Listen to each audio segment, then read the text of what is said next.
In many ways, Super Smash Bros. For 3DS and Wii U was already an all-star outing. Sure, it wasn't 100% complete, but given that the vast majority of fighting games never reached that bar, it was an acceptable loss. Nintendo ambitiously delivered the series on 2 platforms at once, added plenty of new content, and even threw amiibos in the mix, which became a smash hit of their own. Of course, Sakurai would try to outdo himself with Ultimate. The beginning is always the best place to start, so let's kick off with the fundamentals. Smash is a fighting game, period. I never understood the shade thrown at it because of its colorful cast, or the similar hate towards anime fighters, because it checks all the right boxes and then some. This is a technical skill-based venture, especially with the Street Fighter III parry-esque power shielding system, with all of the usual suspects, and Smash Ultimate preserves that legacy well. I'll spare you from chucking the giant roster list in here, but the brand new combatants are Inkling, Ridley, Simon Belmont, King K. Rool, Isabelle, and Incineroar.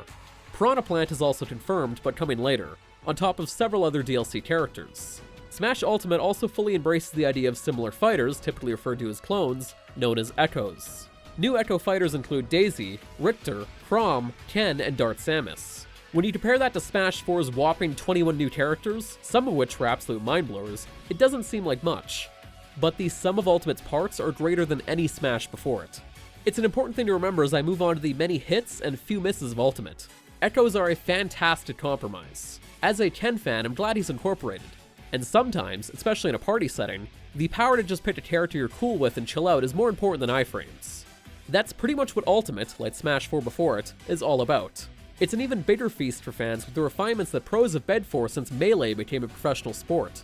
Sakurai and his team have risen to the occasion twice now. But while Ultimate does collect pretty much every bit of Smash history in one place, some of the new stuff doesn't really hit as hard as the series has in the past. There's nothing wrong with new stages, but they're very much iterative work of previous designs. New Dawn City Hall feels like every other moving platform that takes you places bored, and the Breath of the Wild-inspired Great Plateau Tower, Splatoon-flavored Moray Towers, and Dracula's Castle from Castlevania are all very cramped. Beyond the bosses that pop up the ladder, you'd be hard-pressed to find a reason to consistently play them over some of the stronger existing maps. Several of the new fighters elicit that same feeling.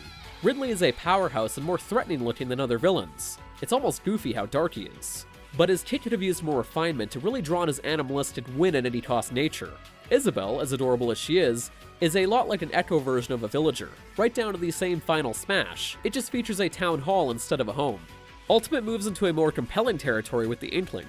Inking up people doles out more damage, at the cost of having to micromanage ink levels to ensure that your abilities are ready.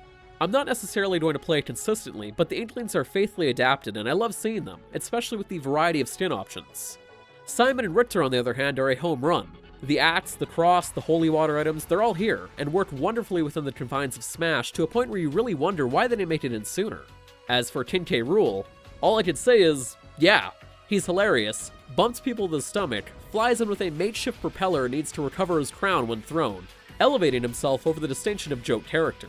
Incineroar is similarly great, and surprisingly mobile, and I can see Zangief echoing him eventually, not the other way around. I would have put many more Pokemon in first, but I'm happy.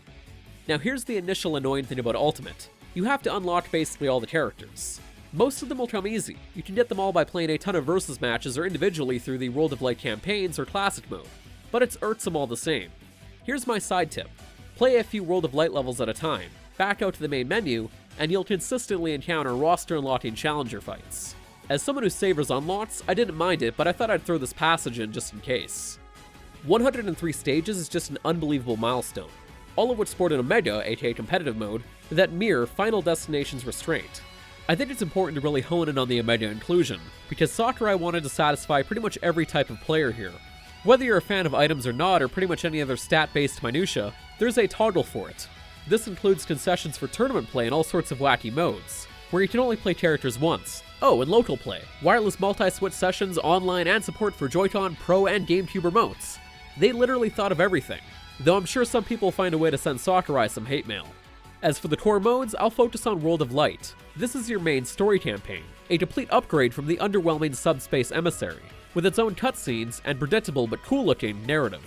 It splices in pretty much all of the new concepts, including the Pokemon-esque spirits, which people are going to be spending a heck of a lot of time on. More on that in a moment. As you make your way across a giant world map with its own twists, turns, and puzzles, every subsequent fight is a spruced up version of a regular battle with lots of clever modifications and rule sets. Spirits will influence the way a match plays out, with giant and tiny modifiers in tow for matchups, as well as your standard elemental mix-ups. Like if Bomb Man is the Guardian Spirit for a level you might fight Mega Man, who uses lots of explosives and starts with a bomb, that sort of thing.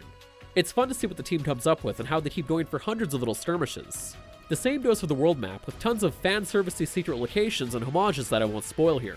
Maybe you'll come across a zone where you need a certain item to enter it, but to get that item you need to beat a mission that involves a tough poison mist that seeps your health, leading you to find a coughing spirit to increase your poison resistance. The art is gorgeous and reminds me of something from the Saga Frontier series or another Golden Era JRPG. It's ambitious, but there's an end to that rope. There are way too many the floor is lava, poison, or electricity stages, and once you acquire a spirit that increases your resistance to said hazards, or makes you entirely immune, they become trivial. It's inoffensive bloat though, as I enjoyed the vast majority of my first 15 hours and being roughly 70% clear. After that, it's off to locate some spirits you missed and tackle the New Game Plus option.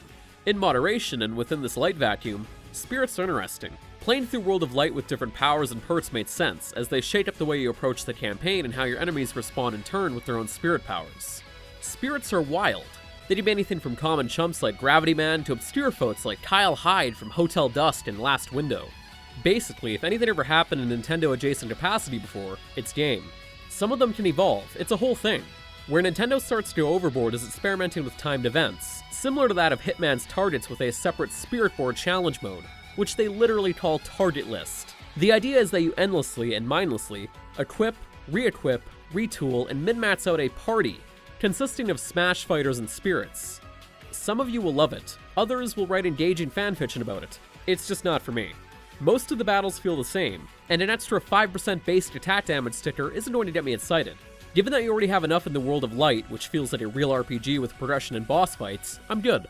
The same goes for turning spirits on in regular games. There's so many other activities to do though beyond grinding spirits. Turning mode supports up to 32 players, which beats having to draw everything up on a whiteboard like I did back in my younger years when I hosted fighting game tournaments. I'm really digging the insanity of Smashdown as you race to pick fighters before they get locked out forever. It's a great heads-up game type to play when people are getting bored of the same matchups. Same with Squad Strike, a tag team variant for casuals and pros alike. Classic mode, the original story, also returns, with unique routes for each character and a runner-esque minigame. Oh, and there's always regular battles.